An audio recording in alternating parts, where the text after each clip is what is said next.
कहते हैं मेरी कुशीनगर की बहनों, मेरे जीजाओं, मेरी जीजियों, बेटियों, बेटाओं, मेरी माताओं, मेरे भाई, हमसे कई लोग कहते हैं गुरुजी फेसबुक पे कोई तुमको ऐसा बोल रहा था, तो यूट्यूब पर कोई आपको ऐसा बोल रहा था, तो कोई ने ऐसा बोल दिया। हम उनको कहते हैं कि देखो, जिसने अपनी दुख की घड़ी में सुना नहीं होता ना, उसको ये सुनकर बुरा लगता। ओम प्रकाश जी जो दुख की घड़ी में बहुत कुछ सुन लेता है ना, उसको ये सब बातों से कोई फर्क नहीं पड़ता।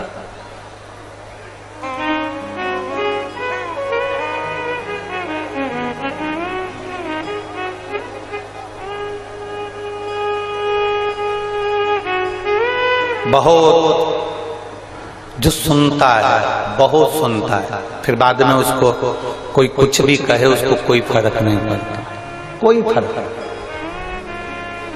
दरवाजे में हमारी उंगली आ जाती है, दरवाजे में कभी कभी आपकी भी उंगली फंस गई होगी, आ गई होगी।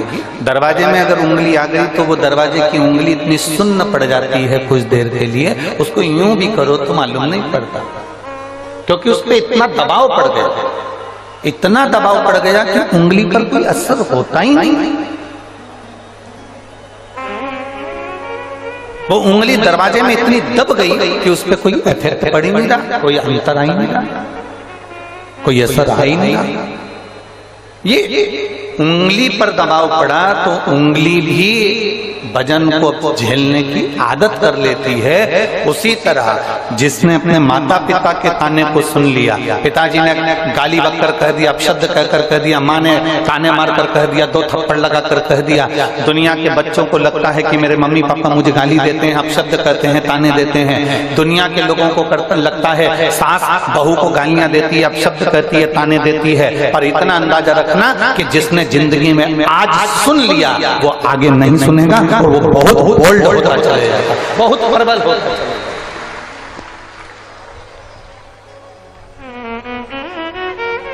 एक गरीबी और करीबी, करीबी मतलब पास में रहने वाले, गरीबी और करीबी, ये दो ऐसे टीचर हैं, ये दो ऐसे गुरु हैं जो जिंदगी में हर व्यक्ति को उज्जवल बना देते हैं, एक व्यक्ति को आगे बढ़ना सिखा देते हैं।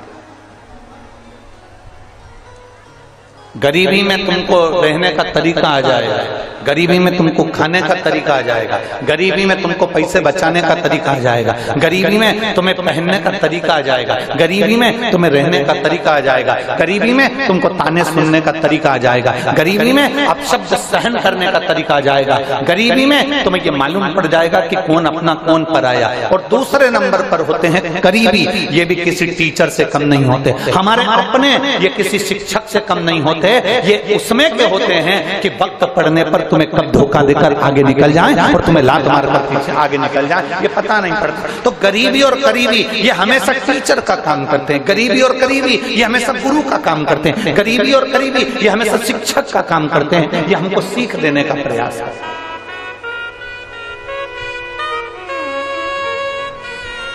कोई दूसरा नहीं होता हमको सीख देने वाला। आप शिव महापुराण की कथा को देखिए, भगवान शंकर बैठे हैं, शिव जी बैठे हैं और माता पार्वती जी ने आकर उनके आंखों पर अपने हाथ रख दिए।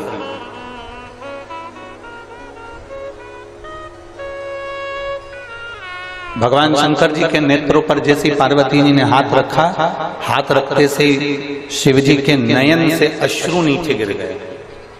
अश्रु से एक बेटा हो गया जिसका नाम था अंधकस्व।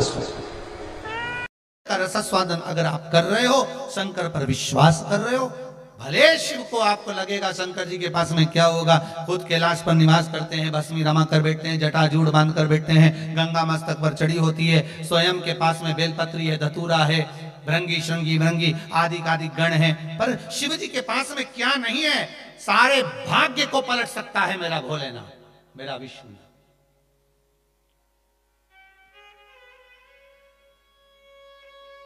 वो काशी में एक टेबल पे एक लड़का भस्म बेच रहा था, शिव जी की चढ़ी हुई भस्म। एक अंग्रेज आया, उसने पूछा क्या है? भस्म। ओ उसने लिया। इसकी एक्सपायरी डेट कब की है? भस्म के लिए पूछा। भस्म बेचने वाले ने उस अंग्रेज का मुख देखा और देखते ही उससे कहा, इसकी एक्सपायर डेट तो नहीं मालूम, परंतु ये जब तक तेरे सिर पे लगती रहेगी तेरी एक्सपायर डेट खसकती रहेगी। ये भस्म जब तक तेरे मस्तक पर लगती रहेगी, ये भस्म जब तक तेरे सिर पर लगती रहेगी, तब तक तेरी एक्सपायर डेट खसकती रहेगी।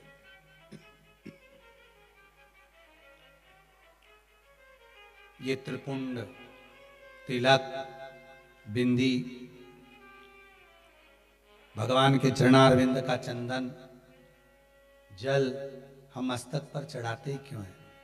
हमारा भाग्य में कुछ गलत लिखा हो तो उसको सुधार देगा। शंकर जी का चरणामृत शिव मंदिर में से जल लिया, नैनों पर लगाते ही क्यों हैं? देखा है आप लोगों ने? आप लोग भी लगाते होंगे।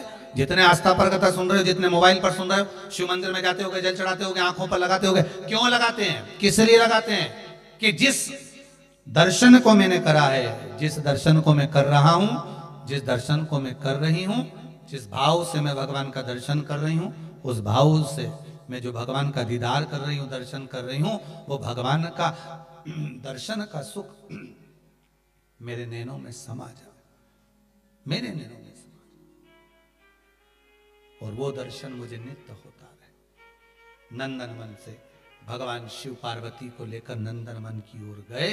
पार्वती मैया बैठी और पार्वती मैया ने शिव जी से कहा, प्रभु ये वन कौन सा है? भगवान कहते नंदनवन। नंदनवन का मतलब है जहां आनंद की सारी सुखता प्राप्त हो जाए, जो मांगो वो मिल जाए, वो नंदनवन। काशी में ऐसा क्या है? क्या है काशी में? तो कहा काशी अभिमुक्त नगरी है। अभिमुक्त का मतलब होता है जो आया वो मुक्त हो गया। काशी में मरने के बाद व्यक्ति प्रेत योनि में नहीं पड़ता। काशी में मरने के बाद व्यक्ति का जन्म वापिस नहीं होता। काशी में मरने के बाद उसको नरक का त्राण नहीं भोगना पड़ता। अभिमुक्त है, ये नंदनवन है, महाकालवन, नंदनवन। ये भूमियां ऐसी हैं जिस भूमि पर प्राण छूट भी जाए तो फिर जन्म नहीं है। क्यों कहते हैं कि महाकाल की इस भूमि पे पाऊं जन्म दोबारा, बाबा भोलानाथ है हमारा तुम्हारा। प्रदोष के दिन भगवान, प्रदोष काल में शंकर भगवान पार्वती जी को लेकर निकलते हैं। पूर्णिमा के दिन मध्य रात्रि में भगवान शंकर पार्वती जी को लेकर निकलते हैं। अमावस्या के दिन दोपहर के समय पर भगवान शंकर पार्वती जी को लेकर निकलते हैं। सोमवार के दिन प्रातः और प्रदोष काल में शंकर भगवान पार्वती जी को लेकर निकलते हैं। शिवरात्रि के दिन मध्य रात्रि में, प्रदोष काल में, प्रातः में, दोपहर में, 4 पहर के अंतर्गत रात्रि के भगवान शंकर पार्वती जी को लेकर निकलते हैं। केवल एक फुलेरा दूज और हरतालिका तीज एक ऐसी होती है जिसमें फुलेरा बनता है, और जिस फुलेरा दूज के दिन और हरतालिका तीज के दिन शंकर भगवान दिन में 12 ज्योतिर्लिंग की यात्रा कर जीवों का कल्याण करते हैं।